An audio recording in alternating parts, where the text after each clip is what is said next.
All right, welcome to my life activation. I will first give you a breakdown of what to expect during a life activation. So, there's 5 techniques that I've learned over the years, and I put those techniques together to make one amazing and powerful life activation. I'm just going to break them down real simple for you. So we start with calibrating. That's not one of the 5 techniques, but that is the way that we engage where we're at emotionally so we can keep track of our progress throughout the activation. So basically, I will calibrate you by asking, how do you feel on a scale from 1 to 10? So say, for instance, we're dealing with anxiety. I would say, what is your anxiety on a scale from 1 to 10? 10 being the worst and 1 being the least. So you would get that number. And then the first technique we start with is the breath, sacred breathing. So the sacred breathing that I like to do in my activations is called the sacred G breath. And what it does is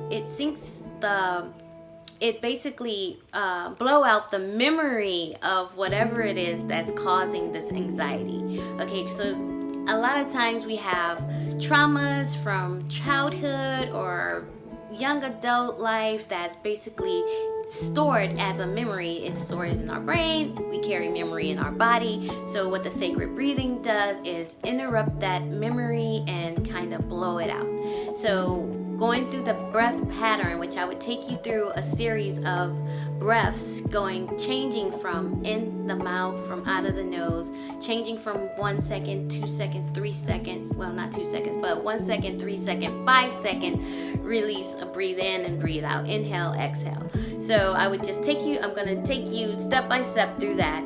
That's one technique. One of the second techniques, but the second technique would be the meridian tapping or EFT tapping or TFT tapping. I actually take both some TFT and some EFT, and I put them together in this activation. So what I'm going to do is take you through some of the sequence so you would know basically where we're tapping at. And the first thing we start with is the karate chop. And no brainer why they call it the karate chop. It's the side of the hand. You have meridians here. And what meridians is simply almost like acupuncture without the needles. You're tapping these meridian points, and as you tap in the meridians, what they do is help break up those neural pathways, because our brain is hardwired right now with a pattern of anxiety, anxiousness, and tapping on the meridians and focusing on that anxiousness, it starts to interrupt that program. It starts to untwine those neural pathways that's just all tangled up. So I'm going to take you through those meridian points. You have the side of the hand, and I'll say the eyebrow, which is right at the beginning part of your eyebrow, outside of the eye, that's right outside the eye, under the nose, under the lip, and then I would say collarbone. So our collarbone is here, but the actual meridian points is right below the collarbone, maybe about an inch. And you can tap either side, the same way with the face. You can tap this eyebrow, that eye. It doesn't matter which side you go with, but I like to just tap both of these right here. That's kind of how I do it. And then you have under the arm, and under the arm you have your armpit here, and then it's about 3 inches below the armpit, right on the side of your rib cage, those meridians there. Then I would say top of the head, and what you do with the top of the head, you just tap around in a little circle, kind of like a beanie, and you can feel the sensation on some of these points, and maybe you not, but some people feel it more than others, or some people feel it in certain places, but you can feel like a kind of a tingle feeling when you tap in on those meridians. And then something that I took from TFT, which would be the 9 gamut. The 9 gamut is simply right here on the hand, right in between the pinky finger and the ring finger. It's a little space on your hand. You would tap there, and I would take you through the sequence of, closing the eyes. And what that 9 gamut does, it syncs the left and the right brain, so they're working in harmony while we rewire or break up those habitual neural pathways. The third technique would be the tapping of the third eye. So Tapping of the third eye basically helps you to get into the subconscious a little bit deeper and giving it instructions to let go of this anxiety, let go of this fear. And that's the whole purpose of the third eye tapping, because the third eye is connected to the pineal gland, which helps break up the patterns that's in the subconscious mind that's having these habitual conversations going on.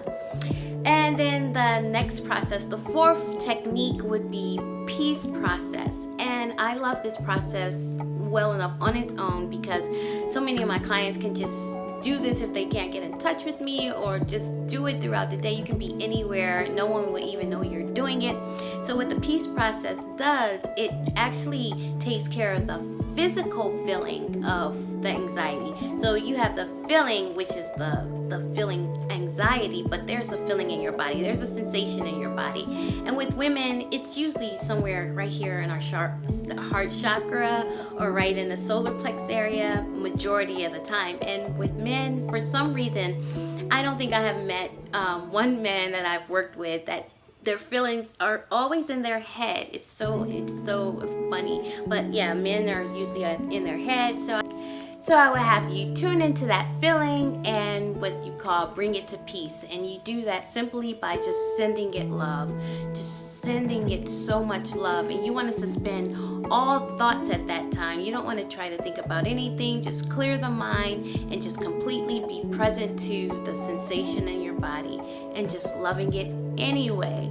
And then the fifth process, the fifth technique that I use is the superconscious. So we have a conscious mind, you have the subconscious mind. But what we also have is the superconscious mind.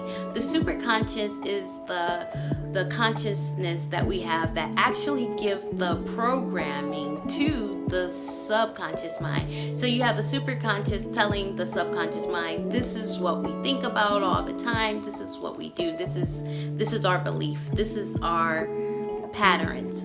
So basically I'll ask for your permission to talk to your superconscious, and then have your superconscious treat and do a massive change history on that old habitual thought pattern and that old habitual whatever the conversation is. So that's the fifth technique. And of course we go back through the breath, and we also do another round with the tapping on the third eye, and that's to install the positive. So now we'll tap into giving the subconscious mind positive aspects of whatever the counter opposite. So if we were dealing with anxiety, we would deal with calm, we're faith and feeling good. So we'll basically give new programming to the subconscious mind. And we also do that with the breathing. We'll go through the breathing, sacred breathing once again, but this time focusing on all positive aspects. Because just like we have charges for negative, we have positive charges, and it's really detrimental to a person if you're only releasing negative energy, or you're only blowing out negative energy, and you don't also go and then activate the positive charge, the positive energy. Because if you're just working on the negative, then you have this space that's available. And if you haven't released any energy for the positive, then you don't have any space to bring positive into your experience. So that's why you work on the negative, and then you reinforce with the positive, and then you have all this space to create and bring into your experience the things that you want. And then you calibrate. So we kind of calibrate throughout the activation, once at the beginning, somewhere in the middle, and then right at the end, you just calibrate. How are you feeling now when it comes to anxiety? And usually people are anywhere from a number 2, 1, 0. But if you not for any reason down at a 2, 1, or a 0, you can always go back and do the activation again at a later date. But the biggest part for the activation is the after the activation. You definitely want to take a nap. you have to reset. And that's the way our body reset naturally, is by going to sleep and letting everything just process. And one thing for sure that you want to have always at the beginning of every activation is a nice drink of water. And I just got to backtrack a little bit, because I just realized that I did not give your disclosure on the breath. So going through the sacred breath, it actually helps release DMT, especially if you're doing the breaths correctly, and that's filling up the lungs totally and releasing all the air out of the lungs, filling up the air and releasing all the air. And when you do this, going through the sacred G breath, that cycle will release what is called DMT from the brain. That's a chemical that helps. That's basically how your brain is able to just let go of the memories that you were focused on at that moment. And I will tell you, you want to be sitting down when you're doing the G breath.